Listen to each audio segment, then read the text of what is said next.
ഇല്ലെങ്കിലും എനിക്ക് ലൈവിലിരുന്ന് കുറച്ച് കാര്യങ്ങൾ പൊതുജനത്തിനോട് പറയണമെന്ന് തോന്നി. Hi three of you. What is the arrest of the three of you? What you mean by that? എന്തായാലും ഈ പറയുന്ന ഒരുപാട് കാര്യങ്ങൾ എനിക്ക് നിങ്ങളോട് പറയണമെന്നുണ്ട്. ഇന്നിപ്പോൾ വളരെ സംഭവബഹുലമായ ഒരു കാര്യമാണ് നടന്നിരിക്കുന്നത്. ജാൻമണി ദാസിൻ്റെ arrest. Even if there is no one to say something you should say it. തീർച്ചയായും. അപ്പോൾ ഞാനിങ്ങനെ ഫസ്റ്റ് ടൈമാണ് ഞാനൊരു യൂട്യൂബ് ലൈവ് ചെയ്യുന്നത്. സോ അതുകൊണ്ട് തന്നെ എനിക്ക് ഒന്നോ രണ്ടോ പേരുണ്ടെങ്കിൽ നന്നായി എന്ന് തോന്നി. എങ്കിലും ആരുമില്ലെങ്കിലും ഞാൻ എന്നെ തന്നെ നോക്കിയിരുന്ന ഒരുപാട് കാര്യങ്ങൾ പറയും. അപ്പോൾ ഇന്ന് ഞാൻ മെയിനായിട്ട് ഒരു ലൈവ് വരാനുള്ള റീസൺ എന്ന് പറഞ്ഞു കഴിഞ്ഞാൽ, ജാൻമണി ദാസ് എന്ന് പറഞ്ഞ മേക്കപ്പ് ആർട്ടിസ്റ്റിൻ്റെ അറസ്റ്റ്. നമുക്കെല്ലാവർക്കും അറിയാം, ജാൻമണി ദാസ് CJP പ്രൊട്ടസ്റ്റുമായിട്ട് ബന്ധപ്പെട്ട് ഡൽഹിയിലെ ജന്തർ മന്ദിറിൽ പോവുകയും അതോടൊപ്പം അവർ ജന്തർ മന്ദിറിൽ പോയി, ഓക്കെ, അത് അവരുടെ ഇഷ്ടം. പക്ഷെ അതുകൂടാതെ അവർ വളരെ മോശമായിട്ടുള്ള ഒരു പ്രയോഗം അവർ നമ്മുടെ പ്രധാനമന്ത്രിയെക്കുറിച്ച് പറയുകയും ആ പ്രധാനമന്ത്രിയെക്കുറിച്ച് പറഞ്ഞതിൻ്റെ പേരിൽ അവർക്കെതിരെ മഹിളാ മോർച്ച കേസ് കൊടുക്കുകയും അങ്ങനെ അവർ അറസ്റ്റ് ചെയ്യപ്പെടുകയും ചെയ്തു. ജാമ്യത്തിലൊക്കെ വിട്ടു, സ്റ്റേഷൻ ജാമ്യത്തിൽ വിടുകയും ചെയ്തു. ഇവിടെ അതല്ല വിഷയം എന്ന് പറയുന്നത്.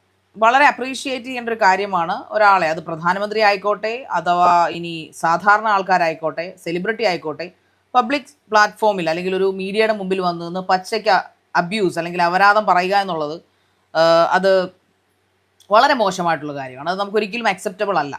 അത് എനിക്ക് ഏറ്റവും വളരെ അടുത്തായിട്ടുള്ള സുഹൃത്താണ് ജാൻമണി, എങ്കിലും ഞാനത് അക്സെപ്റ്റ് ചെയ്യുന്നില്ല. പക്ഷേ ജാൻമണി അത് ചെയ്തതിന് ശേഷം ജാൻമണി വന്ന് സീരിയസ് ആയിട്ട് അത് ജനങ്ങളോട് തന്നെ അവർ അതേ പബ്ലിക് പ്ലാറ്റ്ഫോമിൽ വന്നിരുന്നുകൊണ്ട് ഒരു സോറി പറയുകയുണ്ടായി.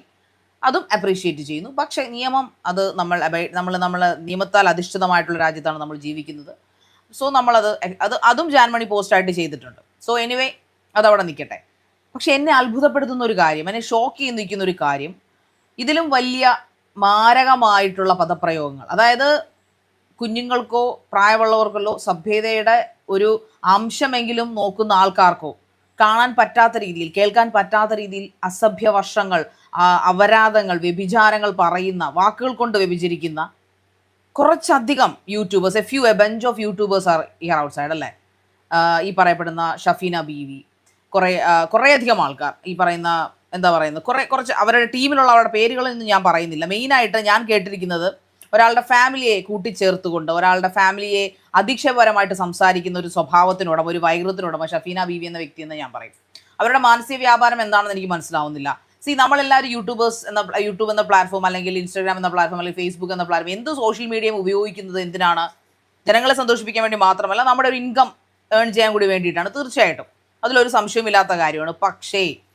പക്ഷേ അതിൻ്റെ പേരിൽ ഒരാളുടെയും മാനത്തെയോ ഒരാളുടെയും ഫാമിലിയെയോ ഒരാളുടെയും മക്കളെയോ അധിക്ഷേപിക്കാൻ നമുക്ക് ആർക്കും അവകാശമില്ല. നമ്മുടെ കോൺസ്റ്റിറ്റ്യൂഷൻ അത് അനുവദിക്കുന്നില്ല. നിങ്ങൾക്ക് റൈറ്റ് ടു സ്പീക്ക് എന്ന് പറഞ്ഞ പോലെ റൈറ്റ് ടു ലീവ് അല്ലേ, നമുക്ക് സമാധാനപരമായിട്ടും സന്തോഷപരമായും അഭിമാനത്തോടുകൂടി ജീവിക്കാനുള്ള സ്വാതന്ത്ര്യം നമ്മുടെ കോൺസ്റ്റിറ്റ്യൂഷൻ നമുക്ക് തരുന്നുണ്ട്, നമ്മുടെ രാജ്യം നമുക്ക് തരുന്നുണ്ട്. അതുകൊണ്ടാണ് നമ്മൾ യൂട്യൂബ് ഇന്ന് ഉപയോഗിക്കുന്നത്, നമ്മൾ ഇൻസ്റ്റാഗ്രാം ഇഷ്ടം പോലെ ഉപയോഗിക്കുന്നത്, നമ്മുടെ ഫേസ്ബുക്ക് ഉപയോഗിക്കുന്നത്.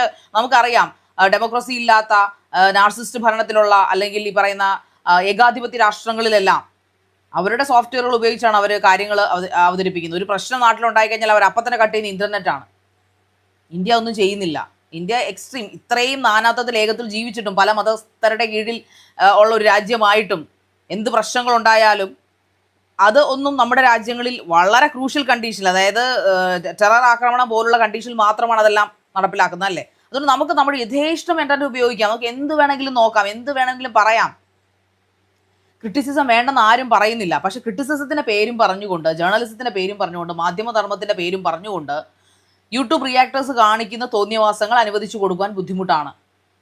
അപ്പോൾ ജാൻമണി ഇന്ന് അറസ്റ്റ് ചെയ്ത് കേട്ടപ്പോൾ സത്യം ഞാൻ ഷോക്ക്ഡായി പോയി. കാരണം അതിലും കഴിഞ്ഞ ദിവസം ഞാനും കുറച്ചധികം ആൾക്കാരും ചേർന്ന് ഒരു പത്രസമ്മേളനം തിരുവനന്തപുരം പ്രസ് ക്ലബ്ബിൽ നടത്തിയിരുന്നു.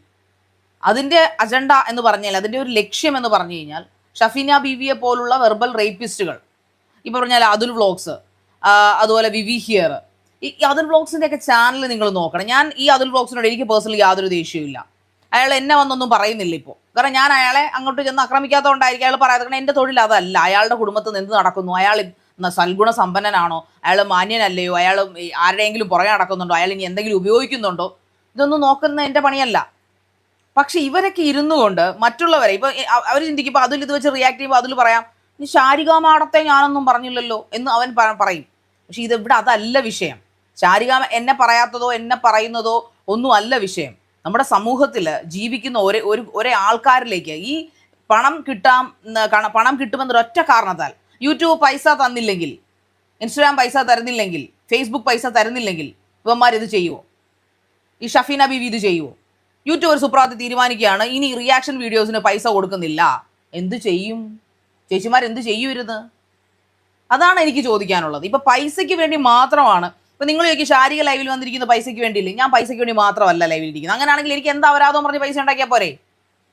എനിക്ക് എന്ത് തോന്നിവാസം പറഞ്ഞ കോപ്രായം കാണിച്ച് എനിക്ക് പൈസ ഉണ്ടാക്കാം. ഒരു ഡിഗ്നിറ്റി. ഇപ്പൊ എൻ്റെ അതേ സ്വഭാവം ആവണം മറ്റുള്ളവർക്ക് എന്നല്ല ഞാൻ പറയുന്നത്. പക്ഷെ മറ്റുള്ളവരുടെ ലൈഫിലേക്ക് കടന്നു കയറുമ്പോൾ അതിന് നിങ്ങളൊരു കൺട്രോൾ ചെയ്തേ പറ്റുള്ളൂ. ഒരാളുടെ ഗേറ്റിനപ്പുറത്തേക്ക് കള്ളന്മാരല്ലാതെ ആരെങ്കിലും അതിക്രമിച്ച് കയറാറുണ്ടോ? നമ്മുടെ രാജ്യത്ത്, പ്രത്യേകിച്ച് കേരളം, മറ്റുള്ള ഉത്തരേന്ത്യ വിടൂ, നമ്മുടെ കേരളത്തിൽ ഒരാളുടെ വീട്ടിലേക്ക് അതിക്രമിച്ച് കയറുന്ന ആൾക്കാരെ, നമ്മുടെ പെർമിഷൻ ഇല്ല നമ്മുടെ മതിലിനപ്പുറത്തേക്ക് കയറുന്ന ആൾക്കാരെ നമ്മൾ എന്താ വിളിക്കുന്നത്? കള്ളൻ അല്ലേ? നമ്മുടെ വീട്ടിനകത്തേക്ക് അതിക്രമിച്ച് കയറിയ ആൾ എന്നാണ് നമ്മൾ വിളിക്കുന്നത്. അതുപോലെ തന്നെയാണ് സൈബർ ഇടങ്ങളിൽ നമ്മുടെ സ്വകാര്യതകളിലേക്കും നമ്മുടെ ഫാമിലി മാറ്റേഴ്സിലേക്കും നമ്മുടെ പേഴ്സണാലിറ്റിയിലേക്കും അതിക്രമിച്ച് കയറുന്ന ആൾക്കാരെ നമ്മൾ എന്ത് വിളിക്കണം? ഈ പറയപ്പെടുന്ന ഷഫീന ബീവിയോ അതൊരു വ്ളോഗ്സോ വിവി ഹിയറോ രാഷ്ട്രോക്സോ ഒന്നും നമ്മുടെ വീട്ടുമുറ്റത്ത് വന്ന് സംസാരിക്കോ? ഷഫീന ബീവി എന്ന് പറഞ്ഞ വ്യക്തി ആരുടെയെങ്കിലും വീട്ടിൽ പോയിട്ടുണ്ടെങ്കിൽ അവർക്കെതിരെ എന്തെങ്കിലും ചെയ്യാൻ പറ്റുമെന്ന ഗൂഢതന്ത്രത്തിന്റെ പുറത്ത് മാത്രമാണ് അവർ അങ്ങനെയൊക്കെ പോയിരിക്കുന്നത്. അവർക്ക് ചെയ്യാൻ പറ്റുമെന്ന് ഉറപ്പുള്ള ആൾക്കാരുടെ മുമ്പിലാണ് അവർ പോയിരിക്കുന്നത്. അവർ ടാർഗറ്റ് ചെയ്യുന്നിരിക്കുന്ന വിഡോവേഴ്സിനെയും സിംഗിൾ മദേഴ്സിനെയും ഒറ്റയ്ക്ക് താമസിക്കുന്ന, ഒറ്റയ്ക്ക് അന്തസ്സോടുകൂടി വിജയിച്ച് ജീവിക്കുന്ന ഓൺട്രപ്രണേഴ്സ്, ലേഡി ഓൺട്രപ്രണേഴ്സിനെയാണ് അവർ ടാർഗറ്റ് ചെയ്തിരിക്കുന്നത്. രേണുസുധിയുടെ കേസ് എല്ലാവരും പറയും ഞാൻ ശാരിക രേണുസുധിയെ ഒരുപാട് സപ്പോർട്ട് ചെയ്തു. രേണുസുധി കാണിക്കുന്ന തോന്നിവാസങ്ങൾ എന്താണ്? രേണുസുധി തോന്നിവാസങ്ങൾ കാണിച്ചിരിക്കുന്നത്? രേണുസുധി എൻ്റെ അറിവിൽ ഒരു 2000 സുധി ചേട്ടൻ മരിച്ചതിന് ശേഷം അവര് ആൽബം അഭിനയിക്കാൻ ഇറങ്ങുന്നു. അതായത് ആദ്യത്തെ വർഷം 2022, എനിക്കൊന്ന് 23, 24 കാലഘട്ടങ്ങളിൽ അവർ ആൽബത്തിൽ അഭിനയിക്കുന്നു. ആൽബത്തിൽ അഭിനയിച്ചതിന് ശേഷം ബിഗ് ബോസിൽ വരുന്നു. ബിഗ് ബോസിലും വന്നു ഇറങ്ങിയതിന് ശേഷം നിവർത്തികെട്ടാണ് രേണുസുധി പല കാര്യങ്ങൾക്കും റിയാക്ട് ചെയ്യാൻ തുടങ്ങിയത്. അതിനു മുമ്പ് രേണു ഒരുപാട് ആൽബങ്ങളിൽ അഭിനയിച്ചിട്ടുണ്ട്. രേണുവിന്റെ അഭിനയത്തെ കോപ്രായം എന്ന് പറഞ്ഞു, മറ്റേതെന്ന് മറിച്ചതെന്നും പറഞ്ഞു അപമാനിക്കുകയും അത് വെച്ച് റീച്ച് ഉണ്ടാക്കുകയും ചെയ്ത ഒരുപാട് വ്ളോഗേഴ്സ് ഉണ്ട്. അതായത് പക്ക body shaming and slut shaming ആണ് നടത്തിയത്. അവസാനം സബ്സ്ക്രിപ്ഷൻ തുടങ്ങിയപ്പോൾ അതിന്റെ പേരിലായി അണ്ടകടാഹം മുടക്കാൻ തുടങ്ങിയത്. പക്ഷേ അവിടെ ഒന്നും ഒരിക്കലും, ഇപ്പോൾ കഴിഞ്ഞ ദിവസം രേണു വളരെ ക്ഷുഭിതയായിക്കൊണ്ടൊരു വീഡിയോ ചെയ്തിരുന്നു. പക്ഷെ നിങ്ങൾ ഒരു വർഷം മുമ്പുള്ള, അതായത് ബിഗ് ബോസിന് മുൻപുള്ള രേണുവിന്റെ ചാനൽ എടുത്ത് നോക്കൂ. രേണു ആരെങ്കിലും കുറിച്ച് അപവാദം പറയുന്നതോ ആരെങ്കിലെങ്കിലും റിയാക്ട് ചെയ്യുന്നതോ നിങ്ങൾ കണ്ടിട്ടുണ്ടോ? അവരാദ്യം അതെല്ലാം വിട്ട് കളഞ്ഞതാണ്. പക്ഷെ ഒരു മനുഷ്യനെ കണ്ടിന്യൂസ് ആയിട്ട് 1.5-2 വർഷം ഇട്ട് ഹരാസ് ചെയ്യുക. നമ്മുടെ കോളേജിൽ പോലും കാണത്തില്ല ഇങ്ങനെ റാഗ് ചെയ്യുന്നത്. ആദ്യത്തെ ഒരു ഫ്രഷേഴ്സ് ഡേ കഴിയുന്നവരെ ആ റാഗിങ് ഉണ്ടായിരുന്ന കാലഘട്ടത്തിൽ നമ്മുടെ സമൂഹത്തിൽ ഇതെന്താണ് കാണിച്ചു കൂട്ടുന്നത്? നമ്മുടെ സമൂഹത്തിൽ എന്താണ് ചെയ്യുന്നത്? ഒരാൾ പുതുതായിട്ട് വരിക, ഇപ്പൊ രേണു സുധി എന്ന വ്യക്തി, അവർ വിഡോയാണ്, അവർ സുധിയുടെ ഭാര്യയായിരുന്നു. പക്ഷെ അവർക്ക് ഇഷ്ടമുള്ള രീതിയിൽ അഭിനയിക്കുന്നു. അവർ ഈ ഫീൽഡ് ഔട്ട് ആയി പോകണം, അതായിരുന്നു അവരെ പുറകെ നടന്ന് ആക്രമിച്ച ആൾക്കാരുടെ ലക്ഷ്യമെന്ന് എനിക്ക് തോന്നിയിട്ടുണ്ട് പലപ്പോഴും. പക്ഷെ നിങ്ങൾ ചിന്തിക്കുന്നതിനപ്പുറം വിൽ പവർ ഉള്ള ഒരു ലേഡിയാണ് രേണു സുധി എന്ന് പറയുന്നത്. അവരുടെ വിൽ പവർ കൊണ്ടാണ് ഇന്നും ജീവനോടെ ഇരിക്കുന്നത്. അവർക്ക് ക്യാൻസർ വന്നു കഴിഞ്ഞ് അവരുടെ സന്തോഷം കാണിക്കാൻ വേണ്ടിയിട്ട് അവർ വീഡിയോസ് ചെയ്യുന്നു, ഡാൻസ് ചെയ്യുന്നു, പാട്ട് ചെയ്യുന്നു, വിഗ് വയ്ക്കുന്നു. എന്നിട്ട് അതിന് താഴെ വന്ന് കമന്റ് ചെയ്യുന്ന ഞാനും ക്യാൻസർ പേഷ്യന്റ് ആയിരുന്നു, ഞാൻ ഇങ്ങനെ ചെയ്തിട്ടില്ല, ഞാനും മരുന്ന് മേടിച്ചിട്ടുണ്ട്, എൻ്റെ മരുന്ന് ഇത്രയും വിലയായിട്ടില്ല. നിങ്ങളെന്താ ഓങ്കോളജിസ്റ്റുകളാണോ? നിങ്ങൾ ക്യാൻസർ പേഷ്യൻസ് മാത്രമാണ്. ക്യാൻസറിൽ എത്ര വെറൈറ്റീസ് ക്യാൻസേഴ്സ് ഉണ്ടെന്ന്, അതായത് ഇപ്പൊ ഈവൻ ബ്രസ്റ്റ് ക്യാൻസർ, ഈ പറയപ്പെടുന്ന ബ്ലഡ് ക്യാൻസർ, അല്ലെങ്കിൽ ഒവേറിയൻ ക്യാൻസർ, അല്ലെങ്കിൽ ഈ പറയപ്പെടുന്ന തൊണ്ടയിൽ വരുന്ന ക്യാൻസർ, ബ്രെയിൻ ട്യൂമർ, അതിന്റെ വേരിയൻസ് പലതരമുണ്ട്. ഇത് ഡോക്ടേഴ്സിന് മാത്രം അറിയാവുന്ന കാര്യമാണെങ്കിൽ ആ വേരിയൻസ് വന്ന ഒരു രോഗിക്ക് മാത്രം അറിയാവുന്ന കാര്യമാണ് ഇതെല്ലാം. നിങ്ങൾ മേടിച്ച അതേ മരുന്നുകൾ അവർ മേടിക്കണമെന്ന് നമുക്ക് നിർബന്ധം പിടിക്കാൻ പറ്റില്ല. പക്ഷെ എന്തുകൊണ്ടാണ്? രേണുസുധി ആയതുകൊണ്ടാണ് ഈ പ്രശ്നങ്ങളെല്ലാം ഉണ്ടായത്. നമ്മുടെ സമൂഹം എത്രമാത്രം മൂല്യച്യുതിയിലേക്കാണ് പോയിക്കൊണ്ടിരിക്കുന്നത് നിങ്ങൾ ചിന്തിച്ചിട്ടുണ്ടോ? ഇപ്പൊ രേണുസുധി എന്ന് പറഞ്ഞ വ്യക്തി, ഞാൻ പറഞ്ഞ ക്യാൻസർ രോഗികളെ കുറിച്ച് നമ്മൾ പഠിക്കുമ്പോൾ നമുക്കറിയാം അവർക്ക് ഏറ്റവും കൂടുതൽ വേണ്ട സമാധാനമാണ്. സമാധാനത്തിന് അവർക്ക് ഇഷ്ടമുള്ളത് ചെയ്യാം. അവരൊരു ഡാൻസ് കളിച്ചാൽ, അല്ലെങ്കിൽ അവരുടെ കയ്യിൽ കിടക്കുന്ന ആ ഒരു എന്താ പറയുക ആ സംഭവം ഡോക്ടർമാര് അവർക്ക് മരുന്ന് ഇഞ്ചക്ട് ചെയ്യാൻ വെച്ചിട്ട് കൊടുത്ത സാധനം ഒന്ന് ഇളക്കി കാണിച്ചാൽ ഉടനെ തന്നെ പറയുന്നത് ഞങ്ങളുടെ കയ്യിലും ഇതൊക്കെ കുത്തിവെച്ചിട്ടുണ്ട്. ഞങ്ങൾ ബെഡിൽ നിന്ന് ഇറങ്ങിയിട്ടില്ല, ഞങ്ങൾ കിടന്ന കിടപ്പിൽ കിടന്നുപോയി, ഞങ്ങൾക്ക് ഒരിക്കലും ഇങ്ങനെ അത് she has that will power. അവർക്ക് അതിനുള്ള വിൽ പവർ ഉണ്ട്. അവർക്ക് അവരുടെ ആനന്ദമാണ് ക്യാമറ എന്ന് പറയുന്നത്. അവരുടെ ഡാൻസ് പാട്ടൊക്കെ അവരുടെ സിരകളിൽ നിറഞ്ഞു നിൽക്കുന്ന ഒരു സാധനമാണ്. അത് മറ്റുള്ളവർ ഇഷ്ടപ്പെടണമെന്ന് രേണുവിന് ഒരു നിർബന്ധവും ഇല്ല. പക്ഷെ അത് ചെയ്തതിൻ്റെ പേരിൽ അവരെ മാക്സിമം ഹരാസ് ചെയ്തു. ഒന്ന് നോക്കൂ, ഒരു ഹോസ്പിറ്റലിൽ വിളിച്ച് 400ഓളം കോൾസ് ചെയ്യുക. കോട്ടയം മെഡിക്കൽ കോളേജ് 400ഓളം കോൾസ് ചെയ്തെന്നാണ് അവിടുത്തെ ഇന്റേണൽ സ്റ്റാഫ് പറഞ്ഞത്. രേണുസുതിക്ക് ചികിത്സ, രേണുസുതി രോഗം കള്ളമാണ്, നിങ്ങളിത് അന്വേഷിച്ചിട്ട് മാത്രമേ അവർക്ക് ചികിത്സ കൊടുക്കാൻ പാടുള്ളൂ, ചികിത്സ നിഷേധിക്കണം. അവർക്ക് എന്താ തലയ്ക്ക് ഓളമാണോ? ഒരു 2.5 ലക്ഷം രൂപ മുടക്കിയതിന് 7-8 ലക്ഷം രൂപയായി ഇപ്പം തന്നെ അവരുടെ ചികിത്സയ്ക്ക്. 3 കീമോ കഴിഞ്ഞു. ഒരു കീമോ എന്ന് പറയുന്നത് ഒരു സിവിയർ ഒരു ക്യാൻസർ പേഷ്യൻറ്റോട്, ജീവനോടെ ഇപ്പോൾ ഇരിക്കുന്ന ഏതെങ്കിലും ഒരു സർവൈവർ ക്യാൻസർ രോഗിയോട് ചോദിക്കുക എന്താണ് കീമോ എന്നുള്ളത്, അതിൻ്റെ വേദന എന്താണെന്ന്. അപ്പം അത് സഹിച്ചിട്ട് ഒരാൾ വന്ന് നിന്ന് ജീവിക്കാൻ സർവൈവ് ചെയ്യുമ്പോൾ തന്നെ ലോകം മുഴുവൻ കല്ലെറിഞ്ഞിട്ടും തൻ്റെ മകന് വേണ്ടിയിട്ട് അവൾ ജീവിക്കുകയാണ്, പൊരുതുവാണ്, അവൾക്ക് വേണ്ടിയിട്ട് കൂടിയും. സീരിയസ്ലി എടാ, മരിച്ചുപോയാൽ തീർന്നു, ആ മൊമെന്റ് ഇറ്റ് സ്റ്റോപ്പ്. അതുവരെയുള്ളൂ ഫൈറ്റൊക്കെ. അത് മനസ്സിലാക്കാത്ത അതിക്രൂരന്മാരായിട്ടുള്ള മനുഷ്യരെന്ന് ഞാൻ പറയത്തില്ല, യൂട്യൂബിലിരിക്കുന്ന അല്ലെങ്കിൽ സോഷ്യൽ മീഡിയയിൽ ഇരിക്കുന്ന വെറും ഊളകളെന്നേ ഞാൻ പറയത്തുള്ളൂ. മനസാക്ഷി ഇല്ലാത്ത സത്യം പറഞ്ഞാൽ യൂട്യൂബിൻ്റെ കമൻസ് നോക്കുമ്പോഴാണ് ഇത്രയും നികൃഷ്ട ജീവികളാണല്ലോ മനുഷ്യരെന്ന് ചിന്തിച്ചു പോകുന്നത്. മുഖമില്ലാത്ത, ഐഡന്റിറ്റി ഇല്ലാത്ത കുറേ അധികം ആൾക്കാർ. പക്ഷെ ഐഡന്റിറ്റി ഉള്ളവരും പറയാറുണ്ട്, പ്രത്യേകിച്ച് സ്ത്രീജനങ്ങൾ.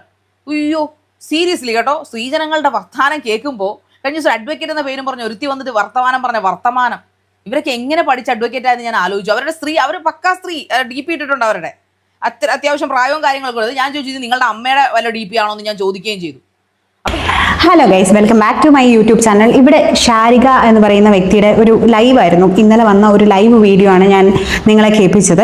ആക്ച്വലി എനിക്ക് ഷാരിക എന്ന് പറയുന്ന ഒരു വ്യക്തിനെ എനിക്ക് ഇഷ്ടമാണ്. കാരണം എന്താണെന്ന് വെച്ചാൽ അവരുടെ ഹസ്ബൻഡ് ഇല്ലയെന്ന് തോന്നുന്നു, എനിക്ക് കൂടുതലായിട്ട് അറിയത്തില്ല. പക്ഷെ ഭയങ്കര ബോൾഡായിട്ട് വന്ന് ഇൻ്റർവ്യൂ എടുക്കുന്നു. ആരും ആരോടെങ്കിലും ചോദിക്കാൻ മടിക്കുന്ന കാര്യങ്ങളൊക്കെ ചോദിക്കുക. ലൈക്ക് ഐ ഫെൽറ്റ് ലൈക്ക് കുറച്ച് ബോൾഡായിട്ടുള്ള ഒരു ലേഡിയാണെന്ന് എനിക്ക് തോന്നിയിട്ടുണ്ടായിരുന്നു.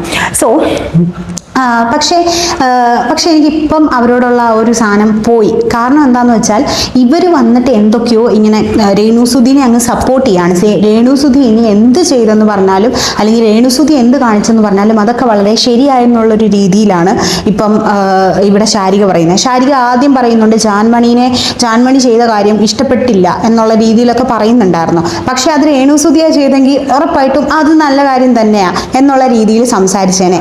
എനിക്ക് എന്താ പറയുക, എനിക്ക് അവർ എങ്ങനെയാണ് അല്ലെങ്കിൽ അവരുടെ മരുന്നിൻ്റെ കാര്യം അന്വേഷിച്ചു എന്നൊക്കെ പറഞ്ഞു. ആരാണ് ഇവരുടെ മരുന്നൊക്കെ പബ്ലിക്കിൽ വന്ന് പറയുന്നത്? അതൊക്കെ എന്തിനു വേണ്ടിയിട്ടാണ് ഇവർ ഈ ടാബ്ലറ്റാണ് യൂസ് ചെയ്യുന്നത്, ആ ടാബ്ലറ്റാണ് യൂസ് ചെയ്യേണ്ടത്, അങ്ങനെ കാര്യങ്ങളൊക്കെ എന്തിനാണ് വന്ന് പബ്ലിക്കിൽ പറയുന്നത്? അതുകൊണ്ടല്ലേ ഇവരുടെ ഫാമിലി പ്രശ്നങ്ങൾ എന്തിനാണ് പറയുന്നത്? ആരാണ് സുധിച്ചേട്ടൻ്റെ പേര് ആദ്യമേ ഇട്ടത്? അല്ലെങ്കിൽ ഞാൻ പറയാം, ഇവർ കുറേയധികം കാര്യങ്ങൾ ഇവിടെ സംസാരിക്കുന്നുണ്ട്. രേണു സ്വന്തമായിട്ട് ഇങ്ങനെ അഭിനയിക്കാൻ പോയി, കുറച്ച് പൈസ ഉണ്ടാക്കുന്നതിന് മറ്റുള്ളവർക്കാണ് പ്രശ്നം, മറ്റതാണ് മറിച്ചാണ് എന്നുള്ള രീതിയിലൊക്കെ പറയുന്നു. അതായത് രേണുസുതി എന്ന് പറയുന്ന ഒരു വ്യക്തിക്ക് ആദ്യം ഒരു ലെവലിലും എന്താ പറയുക റീച്ചും ഇല്ലാത്ത സമയത്ത് വീടും കാര്യങ്ങളും ഒക്കെ കൊടുത്ത് സഹായിച്ച്, അതുപോലെ തന്നെ ആ വീട്ടിൽ വേണ്ട എല്ലാ കാര്യങ്ങളും ഒക്കെ കൊടുത്തു. അതുപോലെ തന്നെ മാന്യമായിട്ടുള്ളൊരു ജോലിയും അവർക്ക് കൊടുത്തു. അത് താല്പര്യമില്ല, അവർക്ക് അഭിനയിക്കാനാണ്, അവർ അഭിനയിച്ചോട്ടെ എന്ന് പറഞ്ഞു. അങ്ങനെ അവർ ആദ്യത്തെ ഒരു വീഡിയോ ഇറക്കി. അപ്പം ബിക്കോസ് അവിടെ ഒരു പ്രശ്നം വന്ന എന്താന്ന് പറഞ്ഞാൽ, സുധിയുടെ ഭാര്യ എന്ന് പറയുമ്പോഴത്തേക്ക് ഒരുപാട് അമ്മമാർ, അതായത് നമ്മുടെ ഒരു ഇത് മേ ബി എന്തെങ്കിലും ആയിക്കോട്ടെ, അങ്ങനെ കുറച്ച് ആൾക്കാർ ഒരു നെഗറ്റീവ് ആദ്യത്തെ ആ ഒരു വീഡിയോ കണ്ടപ്പോഴത്തേക്ക്.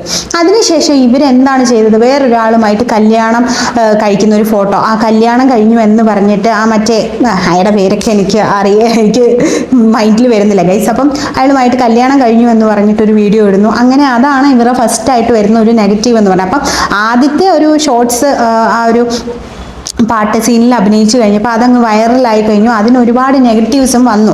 അതിൻ്റെ കാരണം എന്താണെന്ന് വെച്ചാൽ രേണുസുതി എന്ന് പറയുന്ന ആളെ എന്താ പറയുക, സുധിയുടെ ഒരു വൈഫ്, അപ്പം ലൈക്ക് കുലീനമായിട്ടുള്ള അല്ലെങ്കിൽ വീട്ടിൽ ഇരിക്കുന്ന അല്ലെങ്കിൽ അങ്ങനത്തെ ഒരു പൊസിഷൻ എല്ലാവരും കൊടുക്കുന്നുണ്ട്. അപ്പം ഈ ഇത്രയും മോഡേൺ ആയിട്ട് വരുമെന്നോ അല്ലെങ്കിൽ മോഡേൺ ആയിട്ട് ഇങ്ങനെ ഇഴുകിച്ചേർന്ന് അഭിനയിക്കുമെന്നോ പലരും വിചാരിച്ചിട്ടില്ല. സോ അതിന് വേണ്ടിയിട്ട് അവർക്ക് ഒരുപാട് നെഗറ്റീവ് വന്നിട്ടുണ്ട്.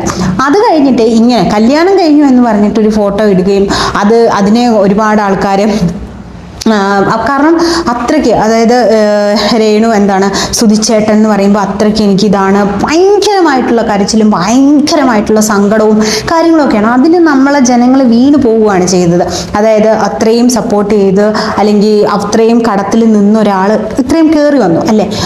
അത് കഴിഞ്ഞപ്പം ഈ സ്പ്രേയുടെ കാര്യം ഉണ്ടാക്കി. അന്നും രേണു സുധിക്കെതിരെ അല്ല ആരും സംസാരിച്ചത്, എല്ലാവരും ലക്ഷ്മി നക്ഷത്രക്കെതിരെയാണ് സംസാരിച്ചത്. കാരണം രേണു സുധീനെ വെച്ചിട്ട് അവർ പൈസ ഉണ്ടാക്കുകയാണ് എന്നുള്ളൊരു രീതിയിൽ ലക്ഷ്മി നക്ഷത്രത്തൊക്കെയാണ് സൈബർ ബുള്ളിങ് വന്നത്. അപ്പോൾ അവരെ സപ്പോർട്ട് ചെയ്ത് സംസാരിച്ച് അങ്ങനെയൊക്കെ. പക്ഷേ എങ്കിൽ കൂടി രേണു സുധിക്ക് ഒരു നെഗറ്റീവ് ആ ഒരു ടൈമിൽ പോലും ഉണ്ടായിരുന്നില്ല.